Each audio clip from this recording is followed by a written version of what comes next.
Seigneur, pour ce niveau, mais je veux plus que ça. Je veux aller plus que ça. Je veux aller au-delà de plus que ça. Mais si tu te contentes seulement de ce que tu as. Vous savez, un jour, j'ai connu un homme qui a beaucoup prêché dans sa vie. Mais à la fin de sa vie, il est mort pauvre. Il est mort même malheureux, presque abandonné.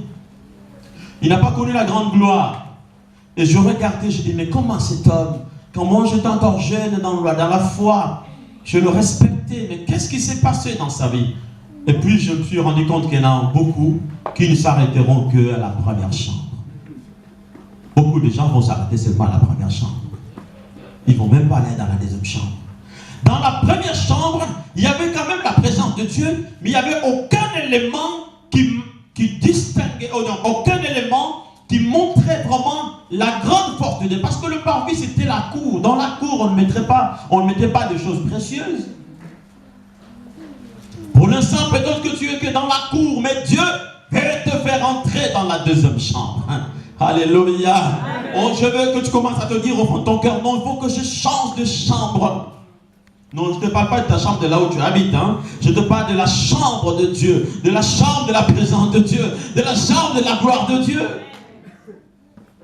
Et laissez-moi vous dire ceci, il y a certaines choses, si vous n'êtes pas arrivé à cet endroit-là, vous ne les goûterez pas. Amen. Il faut y arriver pour avoir droit. Vous ne pouvez pas manger ce qui n'est pas, n'est-ce pas, à votre niveau. Ce n'est pas possible.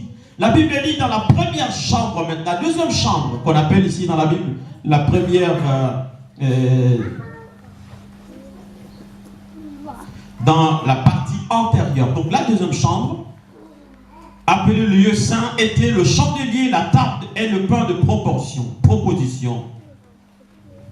Dans la deuxième chambre, c'est différent.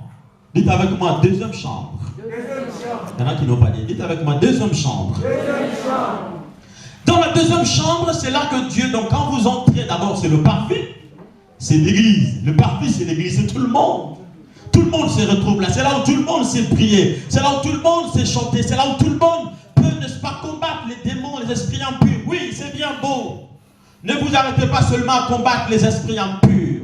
Il y a des moments où vous ne les combattrez plus, mais ils fuiront eux-mêmes. Ça dépend des chambres. Parce que celui qui était dans le parvis, les mouches pouvaient facilement le toucher. Mais celui qui était entré dans le lieu saint, c'est clôturé, c'est fermé. Aucune mouche n'entre. Dans le parvis, les mouches peuvent t'embêter. Mais dans le lieu saint, les mouches n'y entrent même pas. Amen. Tu n'as pas le temps, n'est-ce pas, de te bousculer avec eux. Ils sont hors de ta portée. Oh, je veux que le Seigneur te mette au large, là où ce qu'on appelle le Rehoboth. Tu es au large où l'ennemi a du mal à mettre la main sur toi. Oh, alléluia. Vous savez, il y a des choses, parfois à une certaine dimension, vous dites, il y a des choses, j'avais du mal à les obtenir. Dans certaines années, pour avoir ça, il fallait que je travaille dur. Mais aujourd'hui, je ne travaille plus dur, je ne cherche même plus ça. Mais ça vient tout seul, il faut que ça arrive à cette dimension-là. Alléluia. Amen. Oh, dites avec moi, amen, amen, amen. Je veux que nous disions amen 3 fois. Amen, amen, amen. Alléluia. Parce que quand tu entres dans la deuxième chambre, ce matin, nous allons prier pour que le Seigneur te propulse, te fasse entrer dans la deuxième chambre. Dans la deuxième chambre, il y avait déjà le chandelier. C'était un bras de lampe avec 7 lampes qui éclairaient toute la maison. Il y avait le pain de proposition. C'est là-dedans. Déjà, quand tu entres à cet endroit-là, tu vois clair.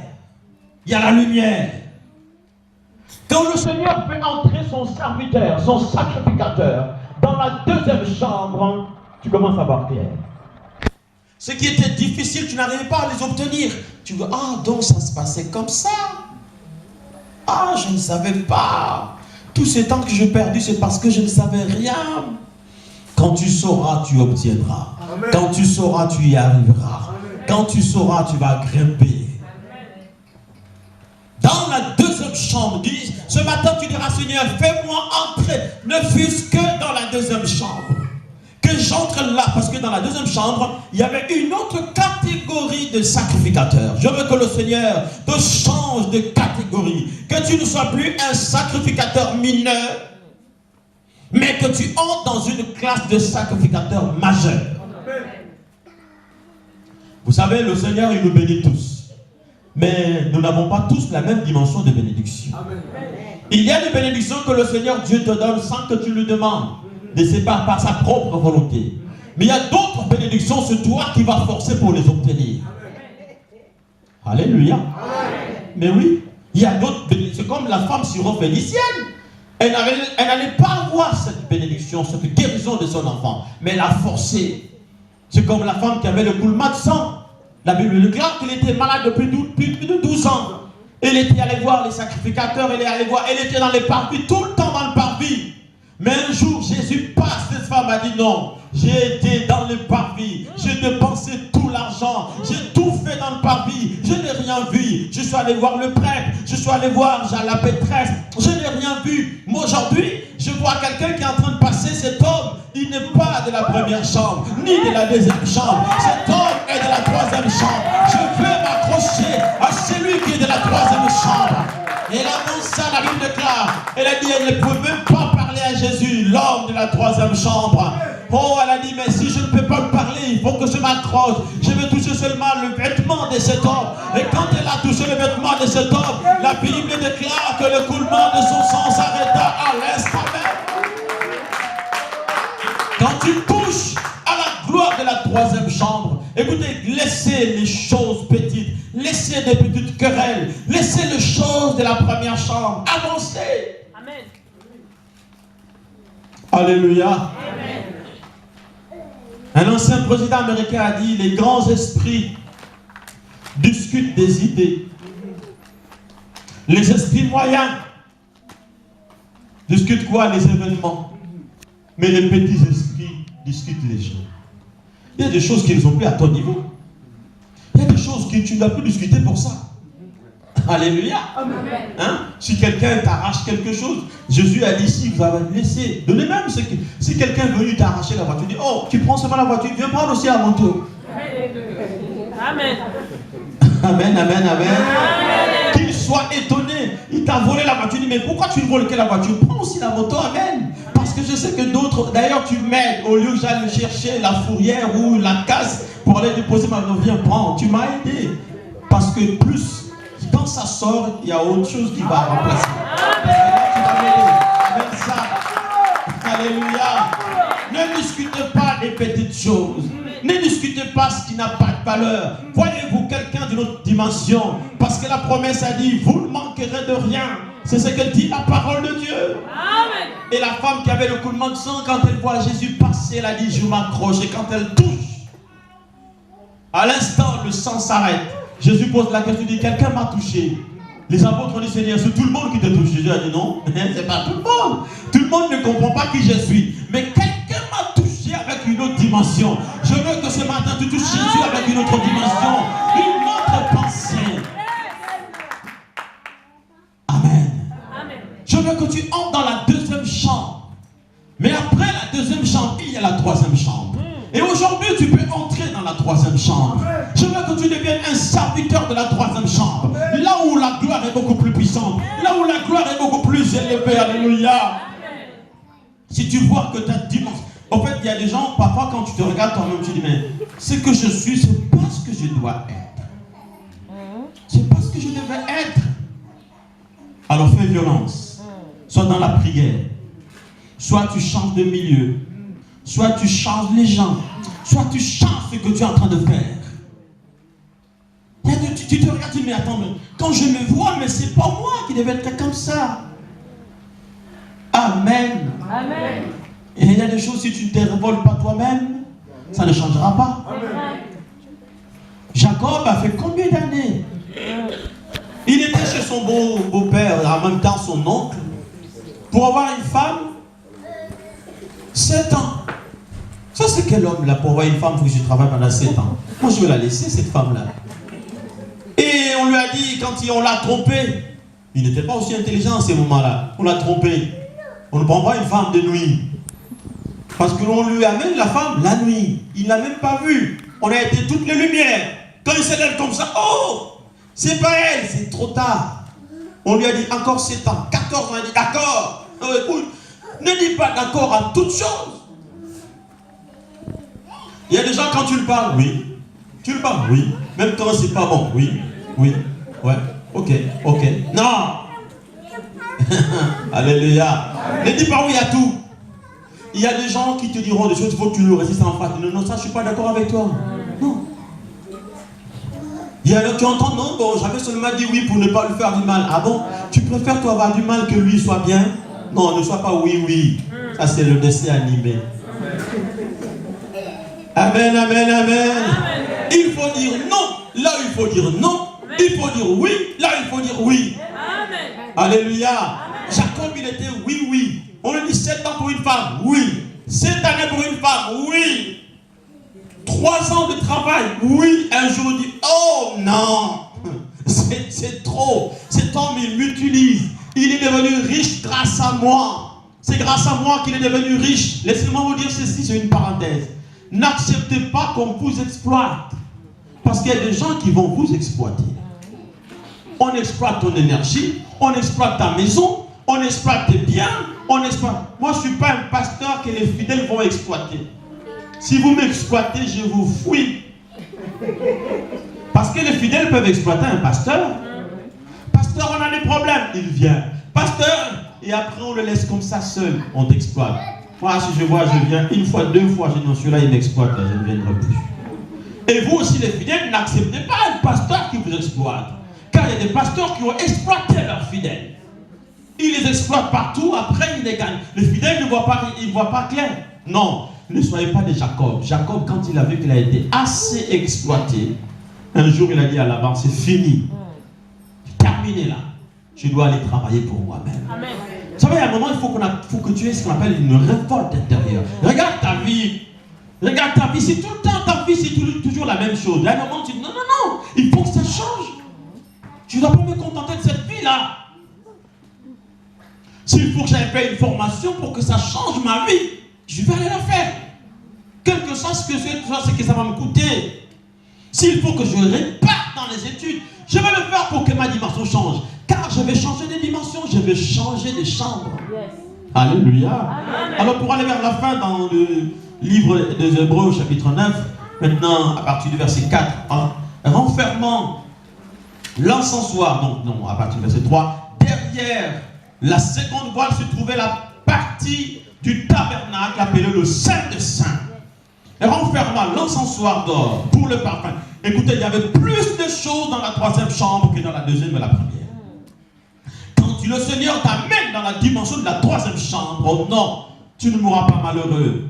Tu ne mourras pas abandonné, tu ne mourras pas seul. Non, non, tu connaîtras la gloire de Dieu. Et renferma l'encensoir d'or pour le parfum et l'arche de l'alliance entièrement recouverte d'or. Et on explique encore qu'il y avait dans l'arche un vase d'or contenant la manne, la verge d'Aaron qui avait fleuri et les tables de l'alliance. Au-dessus de cette arche étaient les chérubins de la gloire. Alléluia. Quand un homme est entré dans la troisième chambre, quand Jésus t'amène dans la troisième chambre, les chérubins de la gloire t'accompagnent. Les chérubins sont les anges. Il y a plusieurs types d'anges auprès de Dieu. Il y a des anges messagers. Il y a des anges de combat, comme les archanges sont des anges de combat. Les anges messagers, comme des Gabriel, sont des anges messagers. Il y a des séraphins, des anges protecteurs qui protègent. Mais il y a les chérubins de la gloire. Qu'est-ce que cela veut dire? Ça veut dire que la gloire, parce que les chérubins étaient au-dessus du tabernacle, au-dessus de l'arche. Ils étaient là, leurs ailes couvraient l'arche pour dire voici la gloire. C'est pourquoi à cet endroit-là, ce n'était pas n'importe qui y entrait. Un seul homme qui avait été désigné comme souverain sacrificateur devrait entrer dans cette troisième chambre une seule fois dans l'année. S'il y rentre 2 fois, il meurt là-dedans.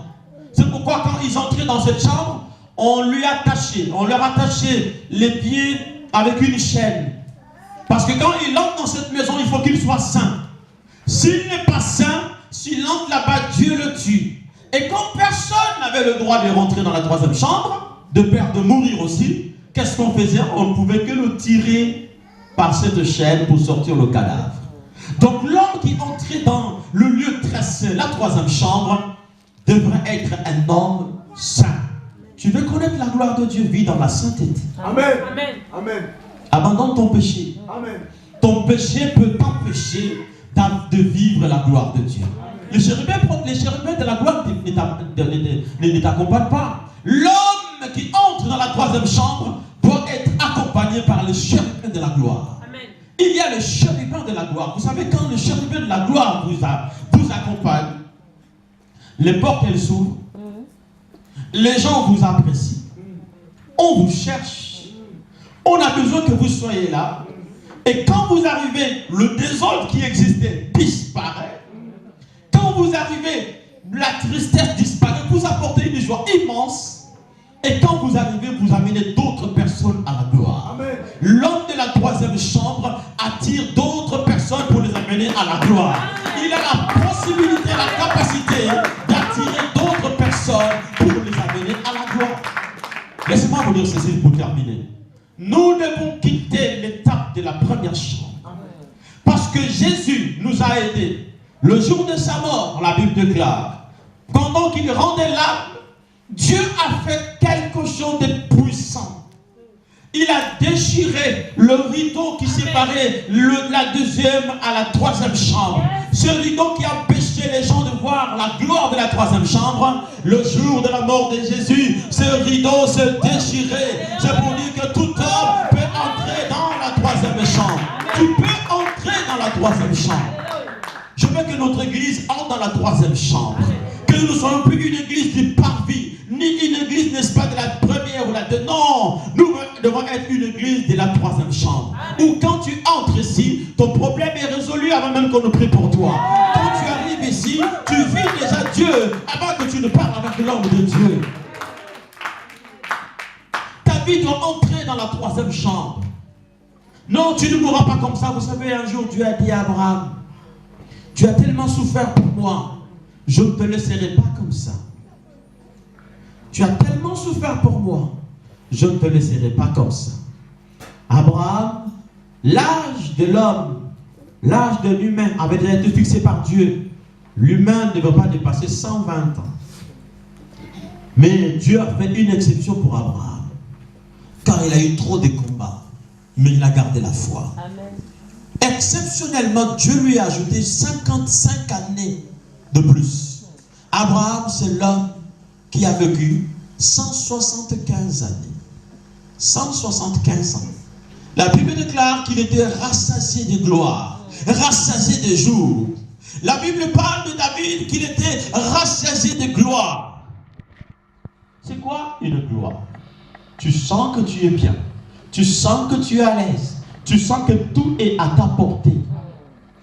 Quand tu veux toucher, tu touches. Quand tu veux manger, tu manges. Quand tu veux bouger, tu bouges. Ça, c'est une gloire. Amen. Alléluia. Et tu sens que tu n'es pas seul. Les combats qui t'arrivent, tu n'as pas peur de ces combats. Ceux qui te combattent, tu n'as même pas peur d'eux. Au contraire, tu te moques d'eux. Parce qu'ils tombent eux-mêmes sans que tu les touches. C'est là où la Bible dit, quand Dieu a dit à Israël que 1000 tombent à tes côtés, 10 000 à ta droite, tu ne seras pas atteint. Mais dès tes yeux, tu verras la rétribution des méchants. Vous savez, dans la troisième chambre, la gloire de la troisième chambre, tu apprends seulement la chute de tes ennemis sans même que tu n'aies dit un mot. Yes. Alléluia. Amen. Nous devons nous efforcer, nous devons dire, Seigneur, fais-moi entrer dans la gloire de la troisième chambre. Non, ta vie ne doit pas s'arrêter à la première chambre. Ce que tu as déjà, tu dis, Dieu merci parce que tu m'as sauvé, tu m'as donné la vie éternelle, c'est bien, mais sur terre, il y a encore des choses que je vais avoir. Seigneur, avance-moi. Ne dis pas que non, c'est fini. Ne dis pas que non, ma vie s'arrête là. Non, ce n'est pas encore fini. Il y a encore deux choses que tu vas faire. La gloire de la troisième chambre doit rentrer chez toi à la maison.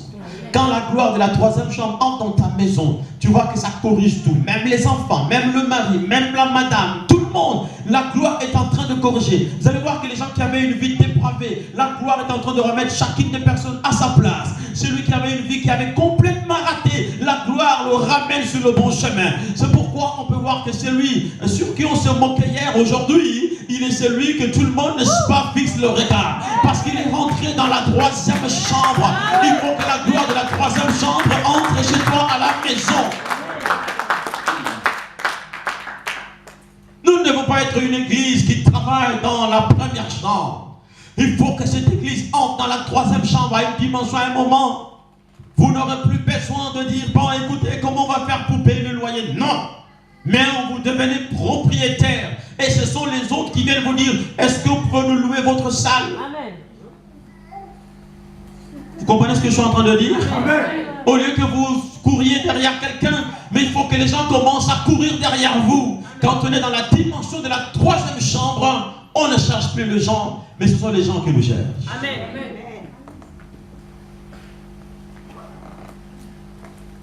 Dis à celui qui est à côté de toi, je vais être serviteur de la troisième chambre.